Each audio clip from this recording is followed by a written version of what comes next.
আর যে বিশেষ ধরনের চাটা ট্রাই করা যেতে পারে সেটি হচ্ছে এই অপরাজিত ফুলের চা। বিশেষ কোনো কিছু লাগবে না, সরাসরি করা যাবে। আমরা একটু দেখি কীভাবে করতে হবে। প্রথমে আমরা এই ফুল 4-5টা ফুল নিলেই হবে। এই নিচের অংশটা আমরা ছিঁড়ে ফেলতে পারি, নিচের এই অংশগুলো আমরা ফেলে দেবো আর এইগুলো রেখে দেবো। 1 কাপ বা তার থেকে একটু বেশি পরিমাণে সাদা জল নিয়ে ফোটাতে হবে, গরম জল।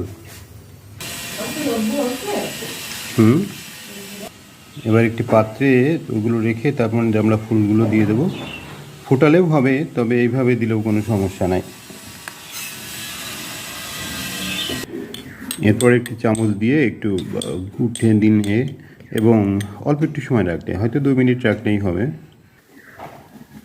তারপরে ফুলের পাপড়িগুলো ছেঁকে